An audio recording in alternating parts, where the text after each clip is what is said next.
Hello, nice to meet you. My name is Byunghee Lee. I'm Korean medicine doctor. Today, I'm here to share about my studies in Korean herb medicine.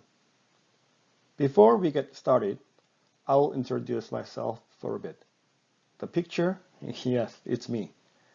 I have studied Crohn disease, ulcerative colitis, Behçet disease, adrenal insufficiency since 2007. Today, we will be talking about Korean herb medicine for inflammatory bowel disease. Let's see Korean herb medicine for IBD. What is Korean herb medicine? How many of you have heard of acupuncture before?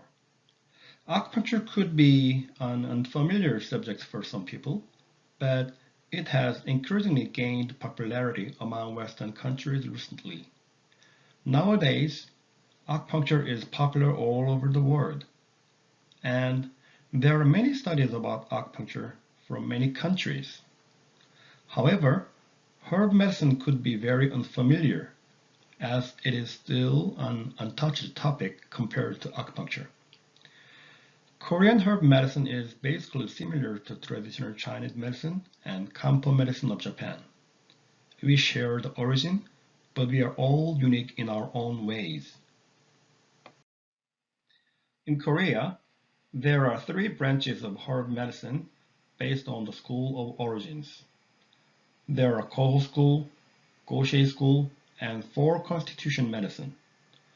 Of course, it is a very brief division of different branches, since the history of traditional medicine is very long. Make a guess. When does it start? It started 2,500 years ago. Today, we are going to talk about the formula of Koho school. Ko of Koho means old. Koho school bases on the book of 상한론, 금괴열학, which is written 2,000 years ago. Gosei means later, so Gosei school means later than Koho school. It's after 10,000 years ago. Yes, it's later. 4 constitution medicine is Korean unique tradition. It started 150 years ago. We are going to talk about the oldest one, Koho school. Formulas of Koho school are from the book named 상한론 and 금괴열학. These books are known to be written between BC 206 to AD 220. Long ago. It's too old. Around this time period, there are no computers, no printers, and no hard drive. They write down letters on pieces of bamboo or fabric, like these pictures. Left picture is a book of bamboo. Right one is fabric, like silk. These are too delicate to be handed down. Very easy to burn or decay, and it's very hard to copy. Someone had to write down letter and letter. Mistakes could always happen. The information in the book was so precious, so they don't let it out easily. And during the centuries, someone put his idea without quotations. So after thousands of years, it's very hard to tell which one is original and which one is added later. So the history of 상한론 is very complicated. I want to talk about it, but it would take us hours to cover that. So I won't go into details today.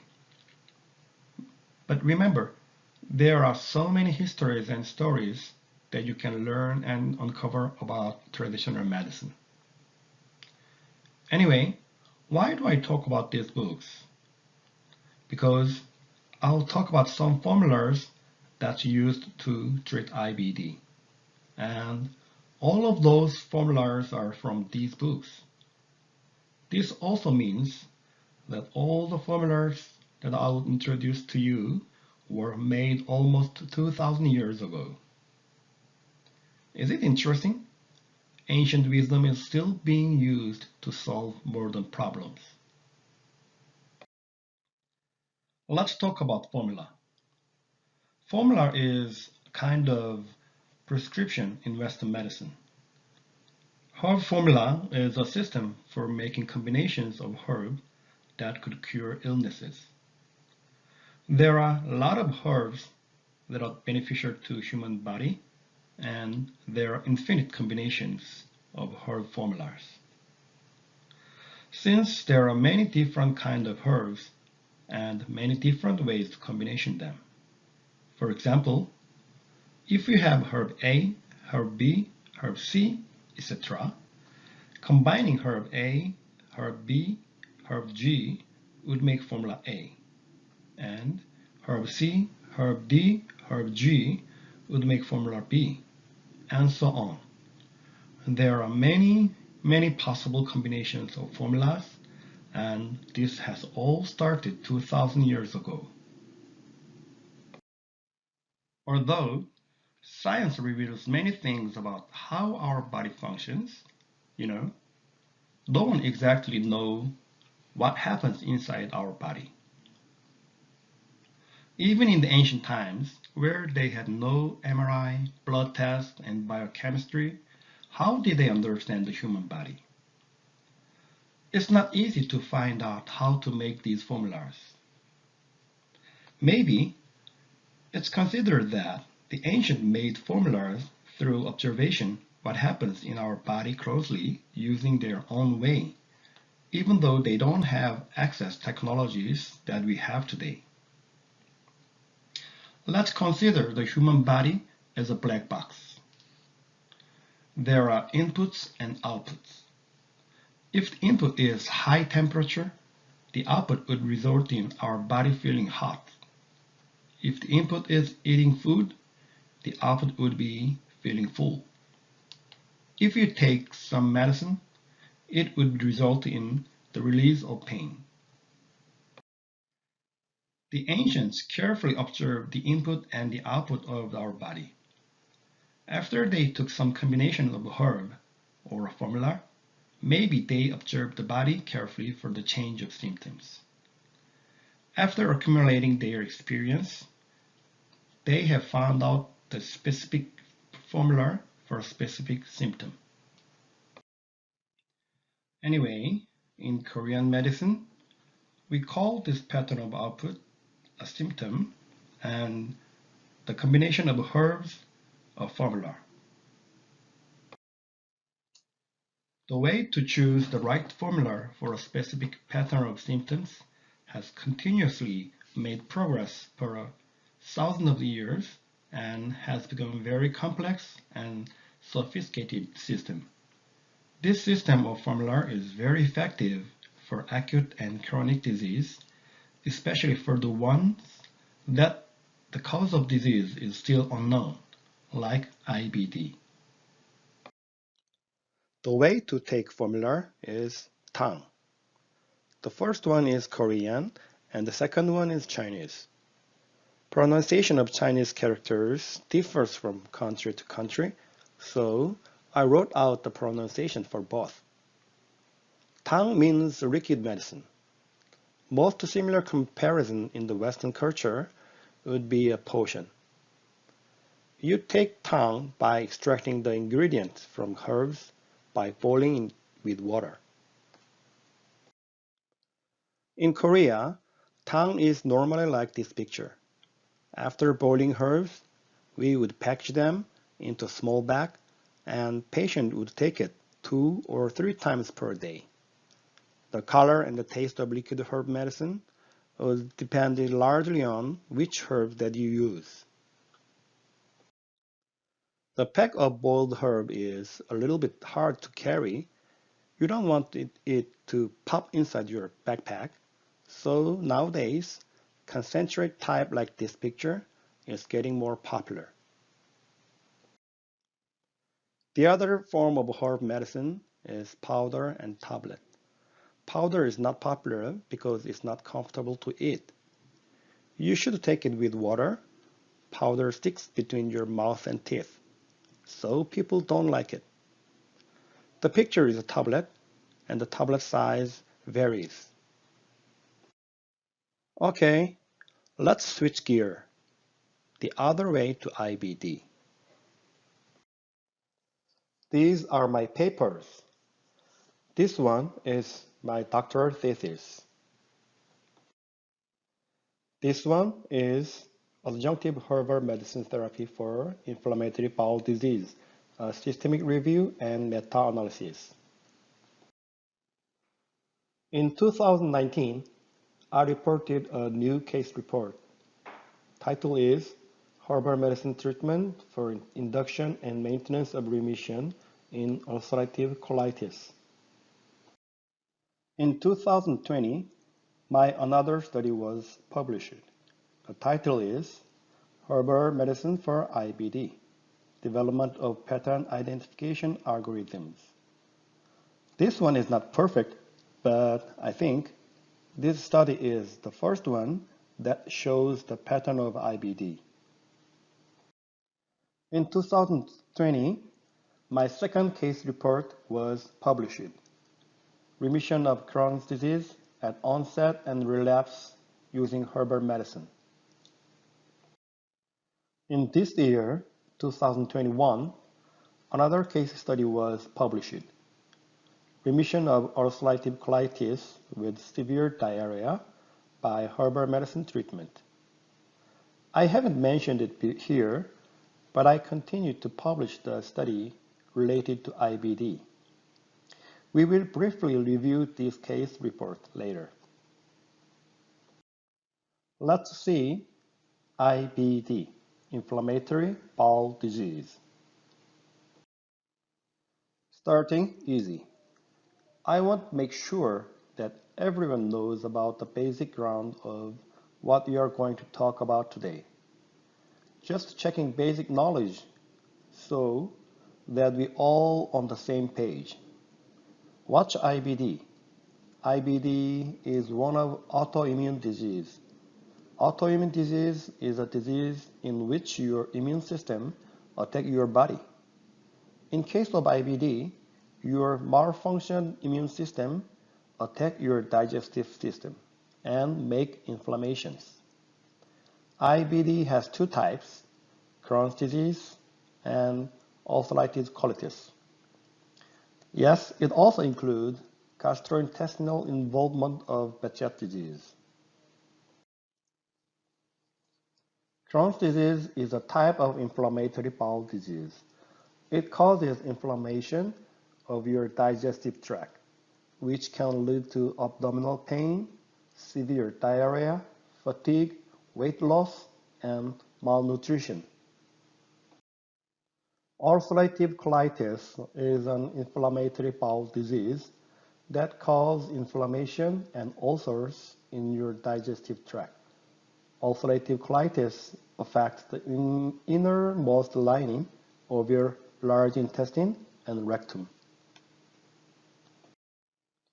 What do we use in diagnosis and assessment of IBD? We can use colonoscopy, biochemistry like CLP, fecal calprotectin, CT, etc. Colonoscopy is the golden standard in diagnosis of IBD. We can find out inflammations directly in the large intestine and can find specific signs like cobblestone, longitudinal inflammation in Crohn's disease. But colonoscopy can't reach the small intestine. So, for assessing small intestine, we use capsule endoscopy. We can see the inside of the small intestine. In case of colonoscopy, patients should have bowel preparation before colonoscopy. The bowel preparation formulations cleanse your bowel to be seen clearly, but on the other side, it wipes out your gut microbiota, so it can cause diarrhea. Do you think it's good? No. Some IBD patients go bad after colonoscopy. Let's move next slide. Blood biomarker for inflammation. There's two, CRP and ESR. CRP is a protein made by liver and sent into bloodstream. Blood levels may be higher when you have inflammation or an infection. It goes up within a few hours. ESR also tests for inflammation. The faster cells sink toward the bottom, the more likely it is that inflammation is present. But sometimes, even if the inflammation is severe, the CRP and ESR might be in normal range, so we can trust it 100%. Let's see fecal calprotectin. Fecal calprotectin is a biomarker from stool, so it's easy to get and non-invasive. High fecal calprotectin means the migration of neutrophil to the intestinal mucosa, which happens in IBD. It's not set up perfectly till now. Normal range is under 50 or 100. It normally matches 80% with colonoscopy. It goes high in 2 to 4 months before flare, so it can be used as predictive factor. If the wall is swollen by inflammation, it's not easy to find it by colonoscopy. Or if there is an abscess, then we need CT. We can find swollen walls, abscess, fistula, and stricture by CT. How is IBD treated in Western medicine? There's 5 ways. First, 5-ASA, like pentothal, asacol. The second, immunosuppressant, like azathioprine. Third, steroid like Sorondo. Fourth, biologic agent like TNF-alpha inhibitor. Fifth, bowel resection. 5-aminosalicylic acid works by reducing inflammation, which was developed in the 1930s. This is basic medicine for IBD. Many studies report that the 5-aminosalicylic acid is an effective way to treat IBD. However, it has side effects. Most frequently, side effect is headache, nausea, abdominal pain, rashes, abnormal liver function test. Actually, in my opinion, the effectiveness of 5-aminosalicylic acid in treatment IBD does not seem to be enough high. Immunosuppressant or immunomodulator such as 6-mercaptopurine and azathioprine, etc., works by suppressing the overly active immune response. It works, yes, works means the patient's condition improves. Side effects would include increased risk for infection because decrease the number of white blood cells. If you are taking immunosuppressants, your WBC count should be monitored regularly. If your WBC gets too low, you will be defenseless against bacteria, virus, and other sources of infection. If the white blood cell counts get too low, dosing should be adjusted. Steroid, corticosteroid, prednisolone, methylprednisolone, hydrocortisone, budesonide. The corticosteroid is artificial hormone. Steroid is anti-inflammatory agent and it suppresses the immune system. In general, steroid is helpful with flares of IBD, but side effects are too severe. So patients shouldn't be taking them for a long period of time. Relying on the steroid is not helpful in preventing future flares. As mentioned above, there are so many side effects. For example, hair growth, osteoporosis, glucose intolerance, high blood pressure, edema, moon face, weight gain, etc. Biologic agents. TNF-alpha is an important cytokine of the inflammatory process. TNF induces necrosis of tumor cells. It also affects inflammation. So, tumor necrosis factor alpha inhibitor blocks the inflammatory process. Normally, it stops working within 5 years because of your body makes antibodies. Side effects: hypersensitivity, infection, liver abnormalities, nervous system disorder, lymphoma. There are more biologic agents like ustekinumab and vedolizumab. The last treatment is bowel resection. Bowel resection is a surgery that involves removing all or some part of the colon. If other treatments do not work, patients should consider bowel resection. Of course, it is irreversible. All the treatment of IBD in Western medicine is focused on how to remove or reduce the inflammation itself. They don't focus on the reason why inflammation occurs, and therefore they don't focus on how to remove the cause of inflammation. I think we don't know exactly the reason of IBD. It is impossible to treat this disease fundamentally. Hence, I think it's just a temporary relief of symptoms, not a perfect cure. When I started to treat this kind of disease, I thought, is there another way to treat the IBD? More effective, more lasting, cost-effective, and no adverse events. Finally, I think, as a Korean doctor, maybe IBD also has specific patterns of these symptoms. This idea became a first step to a new approach in treatment of IBD.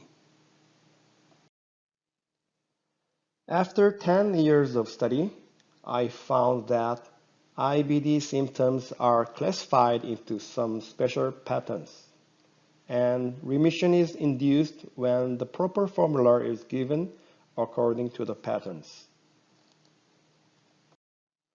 This paper is dealing with the proper formula according to the special pattern of symptoms. It's not perfect, but it can cover a large part of IBD. In this study, pattern of IBD symptoms was classified into these 5 types. 1. Respiratory type. 2. Water dampness type.